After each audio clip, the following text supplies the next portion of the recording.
Hello guys, how are you? So in today's session we are going to talk about outliers detection and removing them. So when we are came in the field of data science, data analytics, deep learning, machine learning and artificial intelligence, then we are going to deal with data sets.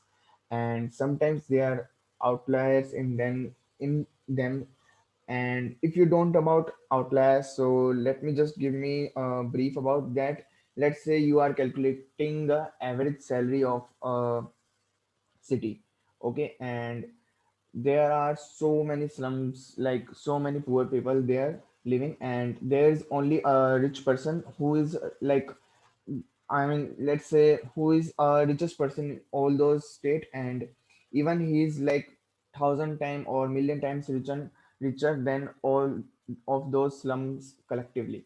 So when you are calculating the average salary, average income, or you can say average of those average earning of those area of those state, then when you are calculating the average, then the average comes out to be a good amount, and you say that okay, the average income of this state is very good, and you just say that this state is rich. But in actual, what is happening is like thousands or billions of people are living in slum, and only due to just one person, which is the most richest person in that state, due to his salary income, due to his earnings, the whole state average earning, the whole state average income gets high, and due to which you don't get the perfect or the right estimate of the average salary of the states. So in that case, you have to remove the outlier, you have to remove the salary income of those of that only single richest person. And when you remove that and you just calculate the salary amount or the income of the whole state, then you just get to know that the state is literally very poor, and you have to do many things on that, so that you can improve the you so that you can develop that state. So, like such in such cases, like that cases, you have to remove the outlier for doing the stuff like that. So let's start with it. We have many methods in outliers detection, we have many methods to remove them, but here we are going to talk about some of the outliers detection, and let's start with it. So methods to handle the outliers. So in this session, we are going to talk about the isolation forest method to remove the outliers, minimum covariance determinant to remove the outlier, to detect and remove the outlier, the local outlier factor to detect and remove the outlier. So let's talk about all these three methods one by one in detail. So isolation forest is the class in the sklearn library. It is based on modeling the normal data in such a way to isolate anomalies that are both few in number and different in the feature scale. So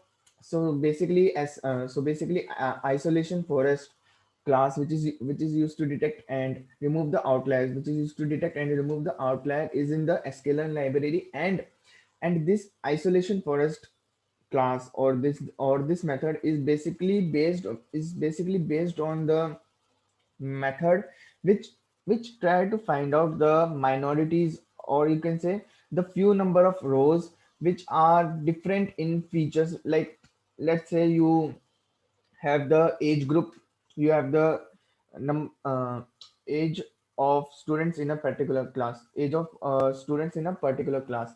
Then then there is a student having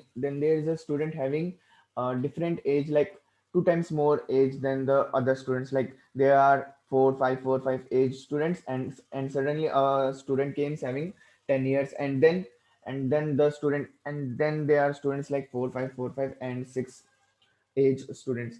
So there it try to find out the minimum number of the few number of rows, the few number of anomalies that are in few numbers, like the age 10 is in the few number, and it is also in different, like, as you can see just by seeing the number that 10 is the far is very different from 4, 5, and 6 age groups. So like this, it try to figure out the different one and remove those rows having the outliers.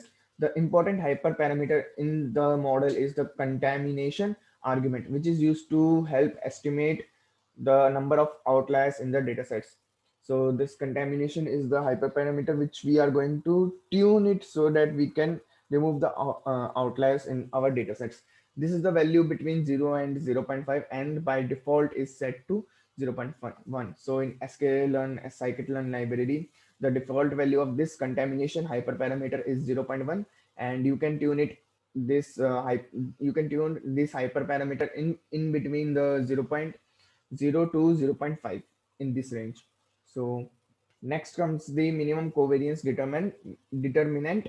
The minimum covariance determinant method is a highly robust estimator of multivariate location and scatter for which a fast algorithm is available. It also serves as a convenient and efficient tool for outlier detection. So minimum covariance determinant MCD method is highly robust. Like it is very robust. In robust, you can say like a method which does not affected by getting some outer contaminations. Like if you add few more, like let's say you have an algorithm and you defined your this minimum covariance determinant class or algorithm, and then you add some few points and then you add some few points in your data sets.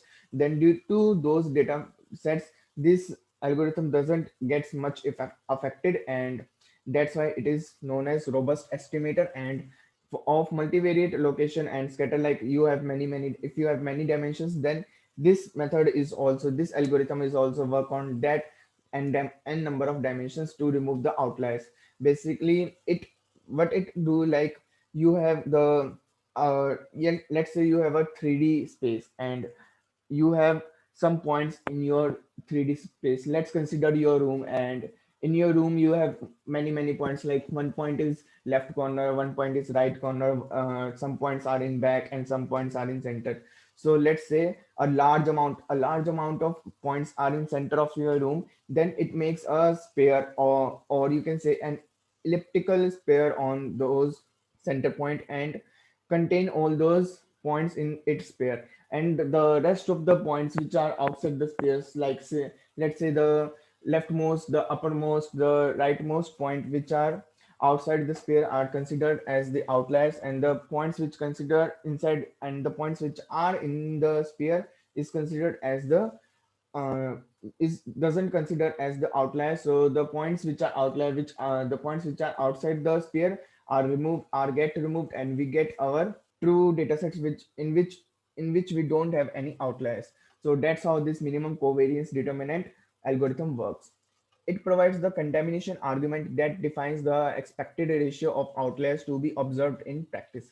So basically here also contamination argument, we have a hyperparameter contamination argument that defines the expected ratio of outliers to be observed in practice. So here it's like you are providing an ratio. Let say you are providing a 0.01, like 1% of outliers you want to get out.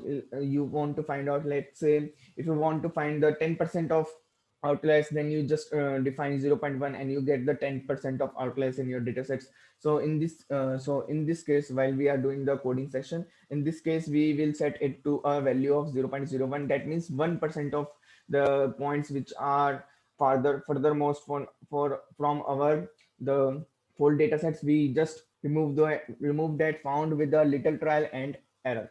That means we just find out the 0.01 means the 1% of points which are far most from our whole data sets. That means you can say mean of our data set. We remove those, we eliminate those, and just use the rest of the data sets for our further procedure.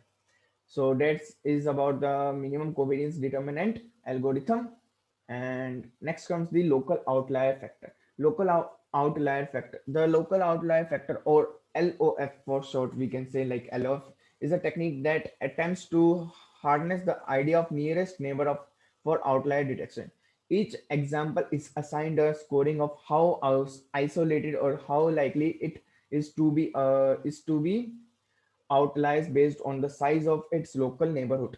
So basically what it's want to say that, like, let's say you have a bunch of data sets in your data. Let's again consider your room, and you have some data points in your room. So what's this going to do, and you have much amounts of points, much amounts of this coordinates in your center of your room, and some of the points are in corners.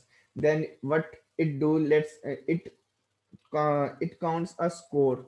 As you see here, it measure a score. Let's say for the rightmost corner of your viewing, and the rightmost corner of your room, here a point is exist, and rest of the point are exist in the center of the room. So what it's going to do, that it's making a score. It provide a score for every points, and for the cornermost point, it gets the highest score, because it has very less amount of neighbor points, because all of the points are far from that corner point. But the for the points which are in between, the lie around the center of your room, the points which are stay around your room, center of your room, that has very less score, because they have many this neighbors points. So that's why it has less score. And the points which are farthermost, the points which are less neighbor, the points which have less neighbor, they contain the high score. So those example with the largest score are more likely to be outliers. So as I said, the points which has highest score are, they have the minimum amount of neighbors, and that's why they are considered as outliers, and we remove those outliers in this local outlier factor algorithm to remove the outlier and get our refined data sets. So that's all for our theory coding session. And